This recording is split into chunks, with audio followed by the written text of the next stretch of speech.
Hello, lovely people. This is Nicole. And this is Samantha. With the power of we are here to switch it up and teach you about business, relationships, and how to not only survive, but make it in Los Angeles. In each episode, we will have top influential guests from the world of real estate. We work hard, We stage hard, and we get it done. the power of we.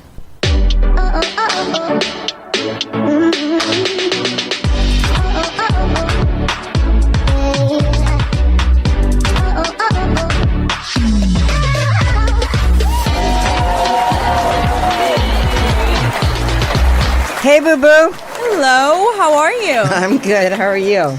I'm so good. What a great day. I mean, so much fun. We've been just living it up, huh? You know what? I'm so excited about these podcasts. Yeah, we have It's like so many fun people coming on these days. It's been incredible, and it's like we get it done. I love having this podcast because we have so many great people that get to share their stories. And when we first started this podcast, we had I didn't even know what a podcast was. And when Lori came to us going, you guys have to tell your story and you need to do a podcast, I was like, what? I know. And look at what we've done from, so many cool guests like Flavor Flav to Camilla Sacred Delarup. Lindsay Shaw. It's been really great. But you know what I want to talk about is, I finally, after getting divorced in like 2007, I never invested. And I finally bought a house. And I'm already it was like, what, a year and a half ago, 2 years ago? And I've already made $400,000, and I'm like, what the hell have I been doing? I know. And then we did this really cool event. Yeah. That was Modern Day Wife, and these cute couple was there. And she had this thing, investing is sexy.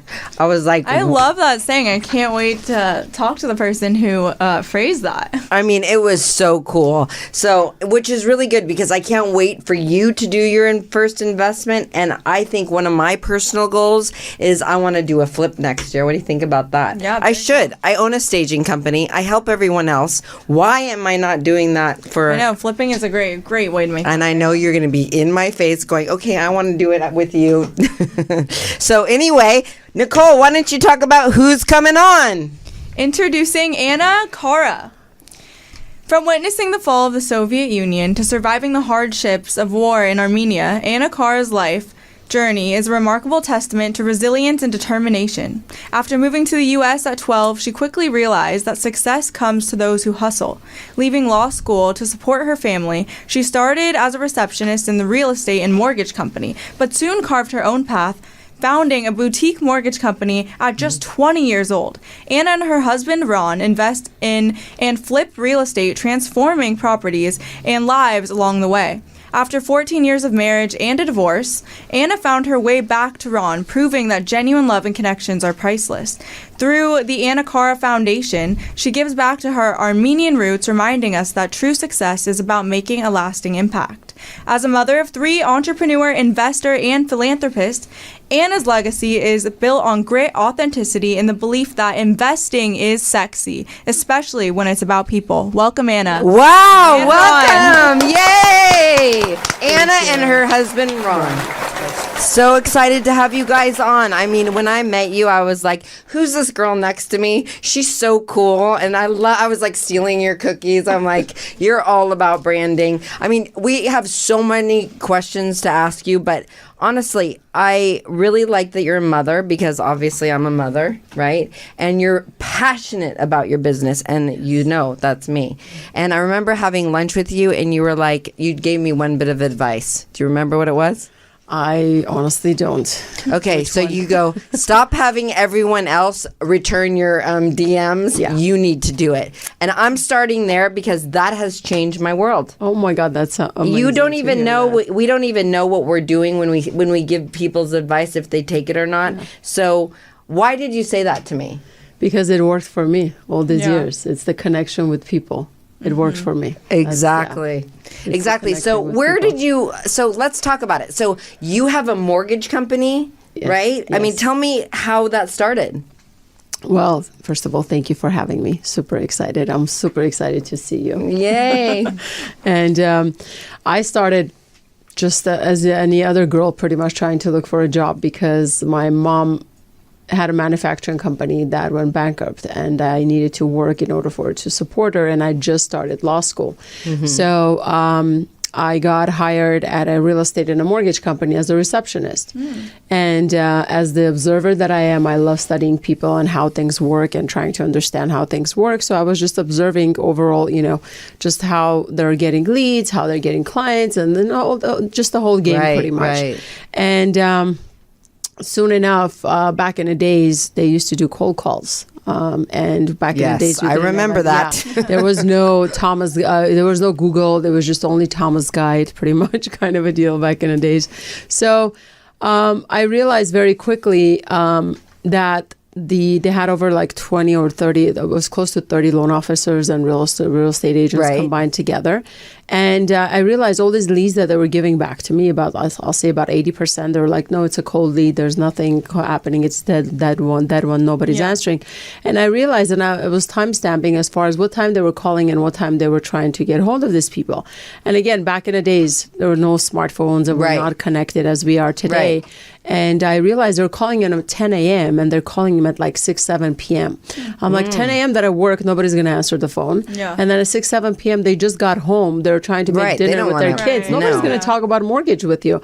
So I asked my boss, I'm like, hey, the leads that they return as dead, can I try calling them before I give it back to you? And he's like, you're not licensed. You can't quote any rates. I'm like, that's fine. I'm not going to quote rates. I'm just going to talk to them. And if they want to, I'll just, refer them to you. And he said, yeah, sure. So 6 months into it, I had more transactions on the board than on any of those realtors and loan officers. Because you know why? You know why? I love that you're talking about this, because you don't take no for an answer. Yeah, definitely. And that is my motto. There's no no in my world. And that as a CEO, you cannot. There's nothing you can do. So that's how their journey started. And my rent was $950 at that time, and I was making $800 cash every month. So I had to come up with some way of making money. And sure enough, that was my way of doing it. And I just fell in love with the process because you're able to help people. You know what I mean? You're just like making dreams come true. And then you have investors who will invest. You're making their portfolio bigger. And a year and a half after that, my boss was moving to Moreno Valley, moving the company. He's like, come with me. I'm like, I can't.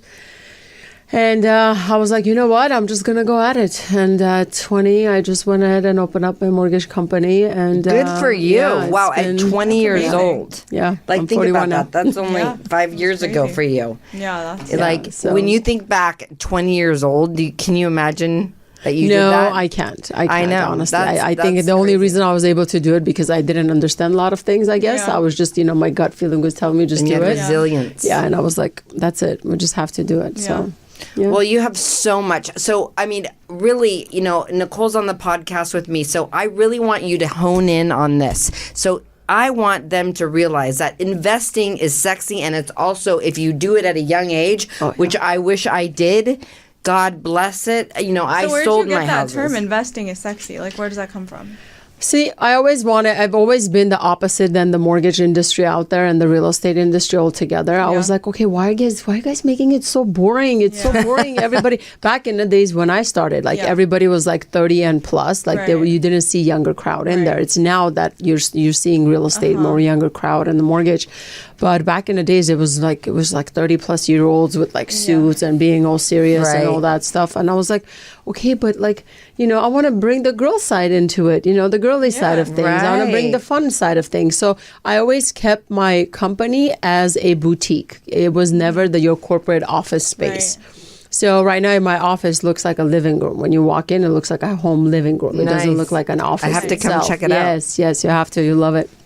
And so as far as the investing is sexy portion of it came up because I was like, okay, people need to understand that investing is sexy. That's why I had at the show when I had Prada, Chanel, like crossing it out, and I said check mark to deeds, like title owning deeds to the property. Yeah. Because if you invest at early age, basically you start early, what's going to happen is that investment is going to pay for your Prada and your Chanel and your Gucci and your Dior, versus now you're working your time to pay for those items versus if you invest, you'll have someone else paying for those items. And also, what about, spending for 20 years I was spending back then $5,000 a month on rent, which was a lot back then, right? Yeah. If I would have put that toward mortgage, I mean, Yeah. I mean, so for someone who like doesn't have any investments and is thinking about investing, where should someone start? That's a great idea. Question. I'll have Ron kind of jump into that one. Yeah, you're on. Thank you. Hey, guys. Ron, Thank how are guys you? For having us. Well, yes, it's so great to have you on here. Thank you. So yeah, help us out. Look, so everyone sort of has their own idea of what investing should look like. Depending on who you speak to, some people are going to tell you single families are not the way. Someone's going to say, go get a duplex, live in one unit, rent out the other unit. I personally started off with a single family residence. And that was the first property I ever bought, which was about 2018. And I bought that for $785, and today it's worth like $1.3 million. Wow. Great. So it wasn't even too long ago. It was 2018, 2019. And in the meantime, that house was being used for insurance housing, Airbnb. So it was generating like $8,000, $9,000, $10,000 a month, depending on the month. Wow. So not only did the appreciation go up on its own by me just owning it, I was actually positive cash flowing on that house too. That's great. What I would recommend is for your first home, buy a single family residence. If you don't need to live in it, even better. If you do, that still works because it's still you're going to gain the appreciation over time. However, if you have the opportunity to rent it out to someone, I usually stay away from traditional tenants. They just don't pay as high as I would like them to, and especially with today's rates and the pricing of homes, it's rather difficult to. What does that mean, traditional tenants? Traditional tenant is someone that comes and signs a 1 year, 2 year lease, as if you're going to rent an apartment or a studio. Right, but or who isn't traditional?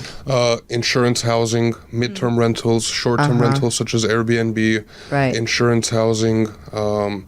There's like traveling nurses that will come and book your house for 6 months out of the year that pay top dollar.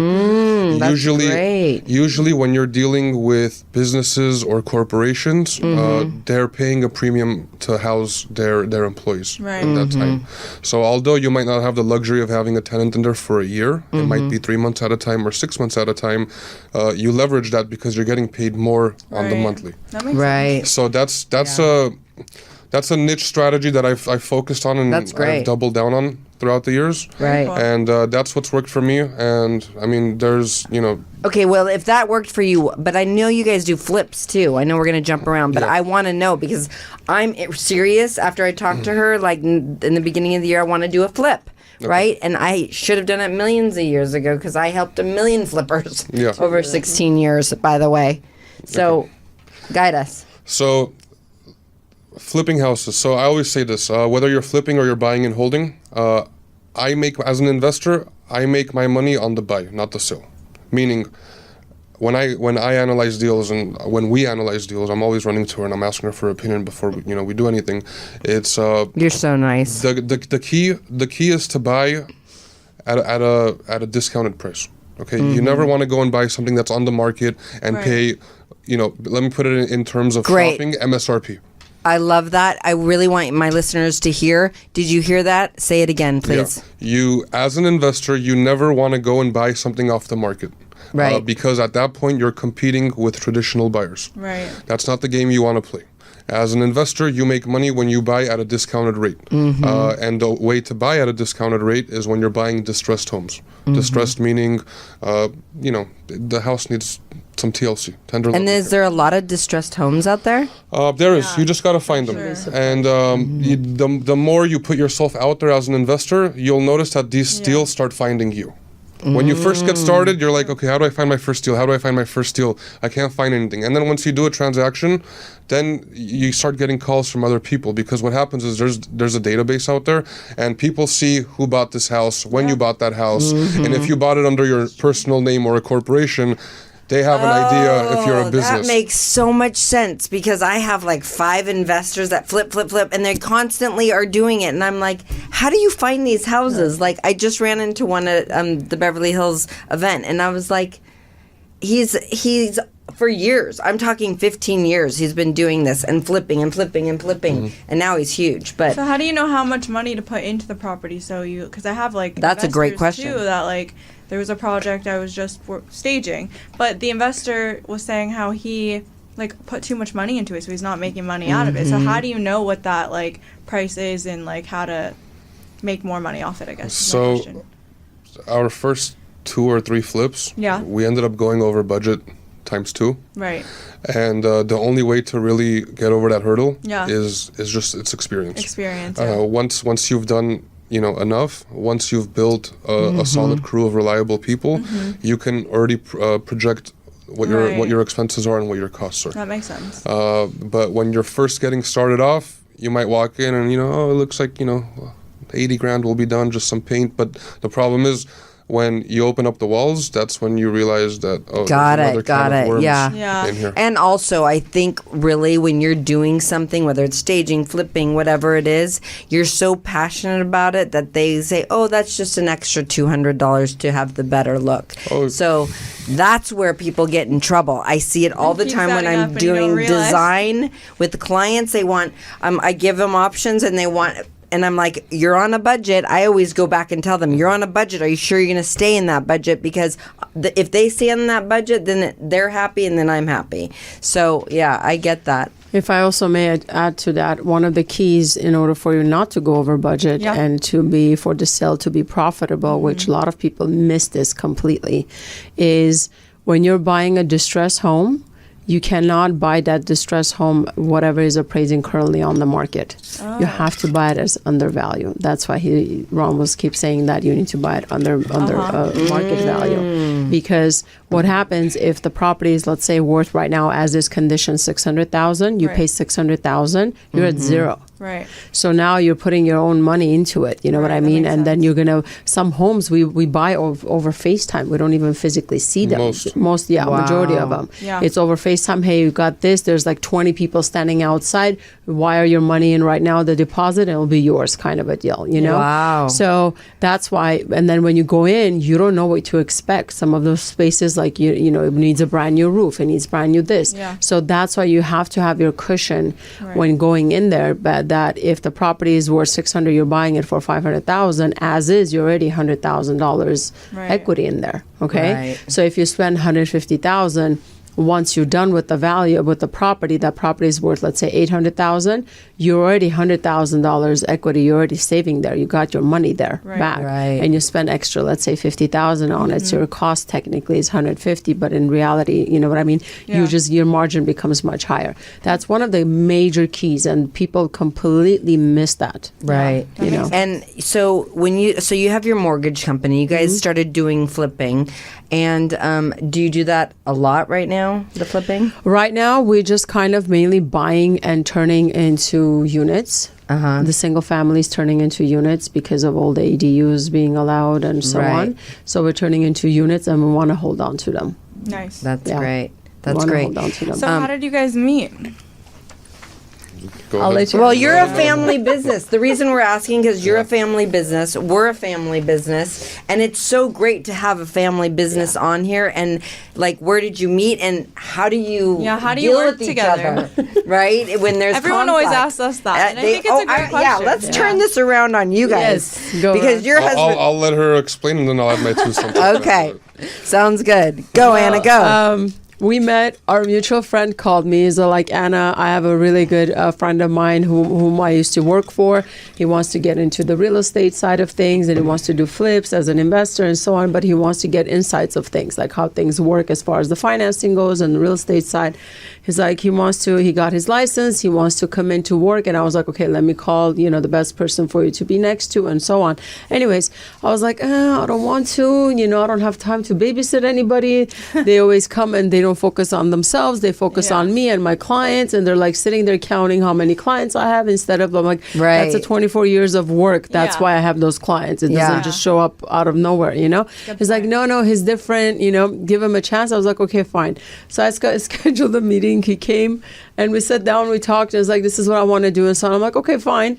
And in the beginning, I always, I don't give people night and day. Like I will just be in a space where I test them out. You know what I mean? I don't make things easy for them. I make it difficult to see if they're going to stick around. I like that. Yeah, because every personal experience. I love that. Personal experience. I used to open my doors, be like, oh yeah, here, welcome, take everything, whatever you want. And then like they're like, exactly, bye, screw you, you know, done. 100%. So, and I was like, so for that reason, I'm like, okay, I need to test him to make sure that he is able to survive in this industry, because you're going to get a lot of rejections overall 100%. throughout and especially being in this industry. So he started coming in, and then I flew to Armenia because I had charity work to do there and so on. And then she ignored me for the next 2.5 months. I love it. While I'm technically working there. Oh, really? Okay, so good for you. yeah, it was a very interesting time. Yeah, but the office, the girls were there. They were helping you. Don't. He told me, by the way, he's gonna make sure that I remember. He reminds me of that. Yeah, well, the day I don't blame him. Yeah. Anyway, so that's how. And then I came back, and then we started working, closer, basically through the process of things. And then one day he just told me that he cannot live without me. Oh, so nice. Is that what you said? Word for word. No, come on, that was word for word. He was serenading with love literally at 2:00 in the morning while I was parked in my car at a stop sign while he was What a nice on the guy. other side Wow. of his car. I bet a lot of people for would 2 want hours. I kid that. you not, for 2 hours we were at friend's house, and then we just left, and then he just like stopped me on my way, and and I guess the rest is history. Wow, that's great. That's so cute. And how long have you been together? All together, it's Yeah. gonna be like 2.5 years, almost 3 years. Yeah, married Sounds one. about right. Yeah, married 1 year. Nice. Well, congratulations. It's a new marriage. So what happens when you guys don't agree? How do you work? Like everyone always asks us, how do you deal with that? I think it depends on what the topic is. Well, it could be about your business. It could be about... How do you communicate at work, and then like when you go home, how do you separate your personal life from your work life? Exactly. Okay, so that's a problem for us. I think it's a problem for She'll always everyone. tell me, she's like, we're not working right now. Can you not talk about work? Yeah. And I'm just Yeah. like, my brain is just Going Yeah. all just the time. sometimes it's hard to control. Yeah. Yes. And sometimes it even happens to her, and I'm like, can you just put your phone down? We're just having dinner right now. Let's just Yeah. like get away. Yeah. So there will be times where she checks me and she's like, you know what, just drop it. Let's not talk about work right now. There will be Yeah. times I'll remind her, put the phone down. Yeah. And then, you have instances that occur where, for me, there's certain things that really mean a lot to me. And then if it's something that doesn't mean a lot to me, but it means more to her, I let her, Right. navigate the ship, per se. And Right. then when it's something that I feel that, it's sort of in my direction, then we have like a common ground. That's great. That's great. Yeah, it's all about learning each other. And I work with Nicole very closely, and Fernando, my fiance, and I find that if I say something like managing at home, it doesn't work. Absolutely doesn't work for me. I talk about it all the time, drop back into the feminine when I'm home. And that's really changed a lot for me because we're women. We still, even though we're bosses, we have to be their partner as yes, well. yes. And that's, I try and tell my listeners, I didn't know that for a long time. And seriously, since I've dropped down into the feminine, I think my life has gotten much easier, honestly. 100% with you on that, and that's something that I think after I met Ron as well, because I think for working women who are strong and independent, they need to feel they have to have the reassurance from the men that is next to them that they'll be able to handle certain things. Yeah. For me, that's how it works. If I know you'll be able to handle it, like I don't need to be there for me to handle and take care of things. I'm just gonna like cool down. yeah. And people think when you're a working woman, you know what I mean? When you're an entrepreneur and all, they think that you want to be constantly in that space. Yeah, absolutely not. I personally don't. I want to be a girl. I want to get spoiled. I want to be, I want to be that Yeah, girl. we see I don't that want with all your diamonds. I don't want to be a man. I keep telling this to people. I'm like, listen, I don't want to be a man. Yeah, me either. You know, I'm at work. I do enough, men stuff at work as far as, making certain deals and talking about doing a lot of stuff. But at the end of the day, I want to be a girl. So. Yeah. It's so true. It's so true. It's like, it's taken me a long time to learn that, I mean, because, I don't care what they say, but back in the day, it does count because, I'm sure Fernando doesn't want me. I know he doesn't want me telling him what to do all the time, for sure. And and he also wants to be able to give his 2 cents and have me open up and really listen to him, right? I think the way it works is just like that level of mutual respect, right? Like even just having that with any family member that you're working with, like daughter, husband, whatever it is, and just being able to like hear each other and listen and communicate, and that's what's helped us a lot, right? Yeah, that's been we huge. Fight. Don't get me wrong. Yeah, I think we all do. That's not that's not thing. But at the end of the day, it's just a matter of knowing how far to push that. When time comes to just like. So you're doing so much, Anna. It's like I'm so impressed with what you're doing. You're always constantly growing. You remind me of myself. Like it's never enough for me. I'm doing maison, then I'm doing my own. Now I'm creating my own furniture line. I love that. And I'm going to Guadalajara. And next time I'm going to China. And now I see you doing this amazing event, which I can't wait to go to, because I really want you to talk about branding and like the logo. People think branding and marketing are the same thing, and you're doing this big event. Tell us about it. I'm so excited. So excited to hear. Well, September 26th, it's next week coming up, and we're basically let me just back it up a little so you guys understand where it's coming from, all of this. So as I said, I always wanted to have that boutique mortgage company and be different than everyone else around us. And that's exactly what I created, because when you say Anna Cara, they're like, oh, it's Anna Cara Loans. They're like, oh, okay. Then they're like, it's this level that they put me on. And it's not that they just put me on. I've earned that. I worked very hard to earn that level. That they know we work with integrity and honesty, and we tell you exactly how things are. All right. I made sure those things, the 3 things, are very clear to every borrower that walks That's into. amazing. Well, our clients, every borrower, and the realtors, and everybody that we work with. So when I started social media about 10 years ago together, I didn't know that why I'm doing it. I just knew I had to be on it. It's just some kind of a gut feeling. I can't explain this. I had this since I was a little kid, just observing people, right, and what they're doing and just studying just overall. So I knew I had to be on social media. But I was like, okay, let's just give this a start. Figure out where it's going to take us. We'll just learn as we go. So what happens is people call themselves marketing teams, and they call it branding teams, and so on. So I realized very quickly those are just people pushing buttons in the background, just posting stuff for you. Right. But if you let other people do your branding and do your marketing, you're letting your company just go down the drain, because it's a copy paste like everyone else's. So I had to be it's one of those things, like at the event, whoever's going to come, one of the main speakers is Chris Doe. He breaks down, he's an Emmy award-winning designer, by the way, and he's the guru of marketing. He's in Dubai right now, in over 2,000 people conference. He's flying in. Yeah, next week he's going to be with us. Nice. So he's on another level. And so one of the things that Chris does, which I had the chance to be surrounded with certain people back in the days, that I was able to do that. They understood what marketing was and branding. So he asks you specific questions as far as, what your business is, what you're trying to, who's your target audience, what you're trying to accomplish, and what is the long-term goal, short-term goal.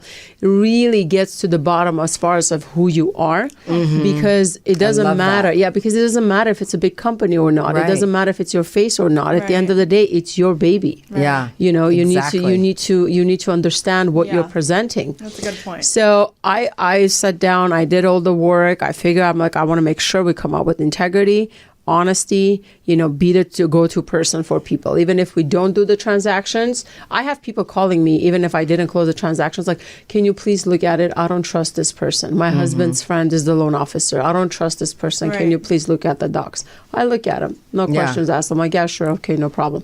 But that's what I want it to be. Right. So, and then that's when the marketing portion starts in, okay? You need to come up with your colors as far as what your color is, what your brand represents, what does it stand for? Yeah. You need to understand the psychology behind colors, okay? So what it stands for and so on. And then you come up with your logo and you come up with your font, and then your company has a branding package that whenever you go somewhere, that's what you send out to people. Hey, if they post something, this is my logo, this is my color. You cannot post anything else with different colors. You have to be very specific.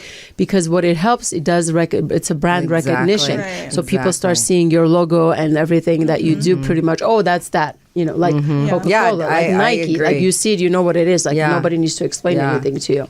So with that said, that's when my focus was, that I wanted to focus on that, and that's how I started building.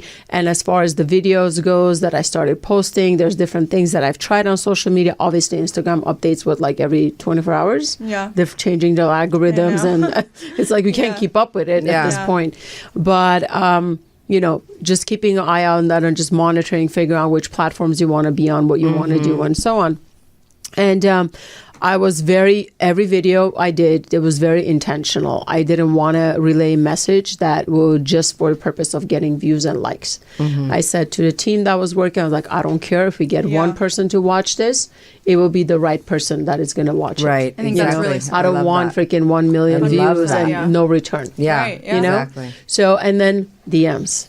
Yeah. I've always, I said, I'm going to be the one that is going to respond to DMs, and people feel it, people know it. It really does make a difference. And when you start responding to your DMs, you just build connections. And that's the key to any business and just branding overall altogether. And I'm very grateful that, I'm able to host this event. All these years, I haven't done any events. Everybody kept asking me, like, why don't you do this? Workshop this, workshop that. Yeah. And I was like, it's not the time. I'm very intuitive, and I listen to my gut always. And this was the time I was like, okay, you know what? This is it. Let's do it. Everything works out for the speakers. The dates work out. Everything worked out. Amazing. Let's get this done. And it's going to be a different level of. Well, I'm excited. I can't wait. So you guys got to come out. We're coming. Person. And listeners, if you want to come, where do they go? How do they get a ticket? They could go to my Instagram. It's at Anna Cara Loans with a K, or they could go to Elevate, ELV8.events, and get the tickets there.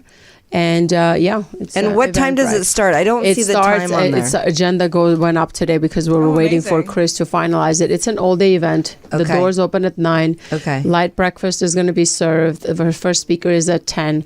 Lunch is going to be served. Wow. Very classy of you. Yeah, of course. You brought me flowers. You're always thinking. Seriously, you keep me on my toes. Honestly, I love it. I love it. I love that. We have to, push and each other also so I we met could. a very nice friend, Scarlett, that has been amazing. I love this lady. She is just amazing. And you inspire me, honestly. Thank you so much, my love. Likewise, that goes both ways. Yeah. So I am definitely going to the event. Unfortunately, Nicole can't come, which is a bummer because she has to do an event herself.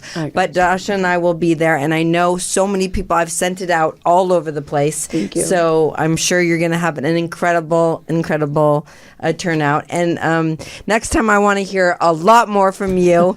You are so great. I love that. You're just so calm and, such a great energy. Marketing. Branding. Yeah, it's amazing. And we thank you guys for coming on. Thank you so much. So again, listeners, if you want to come to the event, where do they go? September 26th. You could go to Anna Cara Loans Instagram, or go www.elv8.events and get your tickets. And I don't know about you, but if you're going to invest, I would definitely hit them up. Definitely. So how do they hit you up?